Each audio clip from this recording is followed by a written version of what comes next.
Everyone, कैसे हैं आप सब। स्वागत है आपका एक नई वीडियो के साथ एंड एक नई यूनिट के साथ। हमारी जो पिछली वीडियो थी उसके अंदर हमने पेपरलेस ट्रेडिंग किया था। यूनिट 3 का लास्ट टॉपिक हमारा। अगर आपने वो वीडियो नहीं देखी है तो उसका लिंक डिस्क्रिप्शन में है, आप लोग जाके चेक कर सकते हैं। और अगर आप चैनल पे नए हैं तो सबसे पहले चैनल को जाकर सब्सक्राइब करें, बेल आइकन प्रेस करें फॉर न्यू अपडेट्स। तो हम स्टार्ट करते हैं unit 4, winding up of a company. Winding up meaning, types of winding up, appointment of liquidator, powers of liquidator, duties of company's liquidator, conduct of winding up and consequences of winding। हमारी पूरी जो unit है वो पूरी wind up पे ही घूम रही है। वाइंडिंग अप होता क्या है, उसका मतलब क्या होता है, उसके जो लिक्विडेटर है उसके क्या काम होते हैं, किस तरीके से हम उसको अपॉइंट कर सकते हैं, क्या क्या ड्यूटीज़ होती हैं लिक्विडेटर की, किस तरीके से हम कंडक्ट कर सकते हैं वाइंडिंग अप को, और क्या कॉन्सिक्वेंसेस होंगे वाइंडिंग अप के। तो फर्स्टली वाइंडिंग अप का मतलब क्या होता है। देखो, एक हमारी कंपनी है, उस कंपनी को हम बंद कर रहे हैं। फॉर एग्जांपल, उसके हम एसेट्स को सेल कर देंगे, हमारी जो एसेट्स हैं क्रेडिटर्स को उस पैसे को पे कर देंगे, बाकी बचा हुआ पैसा हम शेयर होल्डर को दे देंगे। उसका मतलब होता है winding up. Winding up is the process of liquidating a company. While winding up a company case to be business as usual, its sole purpose to sale of stock को sale करना, pay off creditors को pay करना, and distribute any remaining assets to partners और shareholders. The terms is synonyms with liquidations, which is the purpose of converting assets to cash। जितनी भी assets हैं उनको cash में convert करके और हमारे जो क्रेडिटर्स उनको पे कर देंगे, बाकी जो हमारी अमाउंट होगी बची हुई उसको हम शेयर होल्डर के अंदर डिस्ट्रीब्यूट कर देंगे। उसका मतलब होता है winding up, liquidating the assets of business that has केस्ड operations. हमारे जो भी एसेट्स हैं उनको हम लिक्विडेट करके अपने शेयर होल्डर को पे कर देंगे। मतलब जो पैसा बच जाएगा पहले क्रेडिटर्स को पे करेंगे, उसके बाद हम उस पैसे को शेयर होल्डर के अंदर डिस्ट्रीब्यूट कर देंगे। अब बात आती है types of winding up. Winding up के कितने टाइप्स होते हैं। तो टाइप्स ऑफ वाइंडिंग अप के अंदर क्या आता है कि दो तरीके के टाइप होते हैं, कंपलसरी वाइंड अप और voluntary wind up. Let us take a closer look at the both of this type of winding up. First हमारा टाइप है compulsory winding up. Compulsory winding up का मतलब क्या होता है कि कोर्ट ने ऑर्डर दे दिया कि अब आपको इस चीज़ का वाइंड अप करना ही पड़ेगा। आपकी कंपनी कोई अपनी मतलब कंपनी के नाम से कोई गलत चीज़ कर रही है, कोई मतलब उसकी आड़ में कोई गलत काम कर रही है। A company can be forced by laws to wind up its business operation. This can be discussed in the court of law and come in the form of a court order. Company को मतलब force किया जाता है कि आप इस चीज़ को wind up कर दीजिए इस कंपनी को, और लॉ के अकॉर्डिंगली ये कंपनी अभी नहीं चल सकती है, तो उस टाइम पे उनको वाइंड अप करना पड़ता है। In this case, the company will be ordered to appoint a liquidator. This liquidator will be charged in managing the sales of the company assets and the distribution of the processor to the creditors।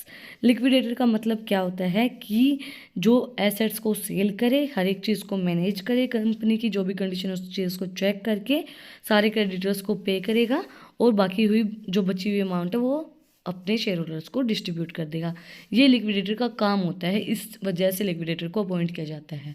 अब liquidator का हमारा पूरा topic है अगले वाला ही कि क्या उसकी ड्यूटीज़ होते हैं, किस तरीके से हम उसको अपॉइंट कर सकते हैं। टाइप है हमारा voluntary wind up. The second type of wind up is voluntary. This is where a company's partner और shareholder trigger a voluntary wind up of process. This is usually done through the passage of a resolution. If the company has become insolvent, then the shareholder can trigger a wind up. This is to avoid the company going to the bankrupts and the comes personal liabilities for the debt of the company। जो wind up है वो share holder करते हैं जब company घाटे में जा रही है, जब कंपनी पूरा पैसा नहीं कमा पा रही है, जब कंपनी के अंदर प्रॉफिट नहीं हो रहा है, तो उस टाइम पे शेयर होल्डर क्या सोचते हैं कि हम बैंकरप्ट हों, हमारे डेट्स भी जाएं और हमारे सब कुछ जाए और हमें प्रॉफिट भी ना हो, तो उस टाइम पे कंपनी जो हमारी कंपनी के शेयर होल्डर हैं वो क्या करते हैं, वो वाइंड अप करने का सोचते हैं कि हम इन चीज़ों को बंद कर देते हैं। अब खुद बैंकरप्ट होने से अच्छा तो हम चीज़ों को बंद ही कर देते हैं। तो उस टाइप पे वॉलेंट्री वाइंड अप किया जाता है ताकि घाटे में ना जाए, जितना मतलब उनको थोड़ा बहुत अमाउंट मिलना हो वो चीज़ तो उनको मिल जाए, तो इसलिए वॉलेंट्री वाइंड अप को किया जाता है। तो आज हमने किया कि वाइंड अप का मीनिंग क्या होता है, कितने टाइप के वाइंड अप होते हैं। तो 2 टाइप्स के वाइंड अप होते हैं, कंपल्सरी एंड वॉलेंट्री। और कहते हैं जैसे बहुत से बच्चे ऐसे होते हैं जिनको ये नहीं पता होता कि एग्ज़ाम को किस तरीके से अटैम्प्ट करना है। अब जब ये हमारी यूनिट हो जाएगी ना, यूनिट 4 कंप्लीट हो जाएगी, 3-4 ही टॉपिक हैं इसके अंदर, ज़्यादा इंपॉर्टेंट टॉपिक नहीं है। तो मैं आपको बताऊंगी कि किस तरीके से एग्ज़ाम के लिए प्रिपरेशन करें और किस तरीके से आप अच्छा स्कोर कर सकते हैं और किस तरीके से आप उस एग्ज़ाम को देंगे और इसके अंदर से कौन सा क्वेश्चन पूछा जा सकता है। जैसे मैंने मेरे टेलीग्राम के ऊपर ये हमारा सिलेबस होने से पहले ही मैंने अपलोड किया है कि कौन से टॉपिक इम्पोर्टेंट हैं जो एग्ज़ाम में पूछे जा सकते हैं। फॉर एग्ज़ाम्पल हम यहीं पे ले लेते हैं तो हमारी जो यूनिट 4 है, यूनिट 4 के अंदर से अब हमें दिखाई दे रहा है कि वही वाइंड अप है, उसका मीनिंग है, फिर appointment of liquidator, powers of liquidator, duties of company liquidator, और सारी चीज़ें हैं वो वाइंड अप के ऊपर डिपेंड है।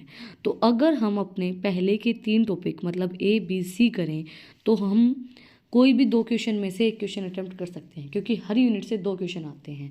अब फॉर एग्जांपल नीचे वाले 2 पॉइंट में से एक क्वेश्चन उसने बना दिया तो ऊपर वाले 3 पॉइंट्स में से वो एक क्वेश्चन बनाएगा, तो हम एक क्वेश्चन को बहुत अच्छे से अटेम्प्ट कर सकते हैं। मेरा ये मानना होता है कि हम ज़्यादा के चक्कर में थोड़ा भी नहीं ले पाते। हम ये सोचते हैं कि पूरी यूनिट कर लें, पूरी यूनिट करने के चक्कर में हम थोड़ा भी नहीं ले पाते। इसलिए जितना हो सके उतना ही करना चाहिए जब एग्ज़ाम टाइम हो। आपको आज की वीडियो पसंद आई तो आप लोगों को पता ही क्या करना है, कमेंट सेक्शन में मुझे बताना है कि आपको वीडियो कैसी लगी। कोई भी डाउट है तो वो भी आप लोग कमेंट सेक्शन में मुझसे पूछ सकते हैं।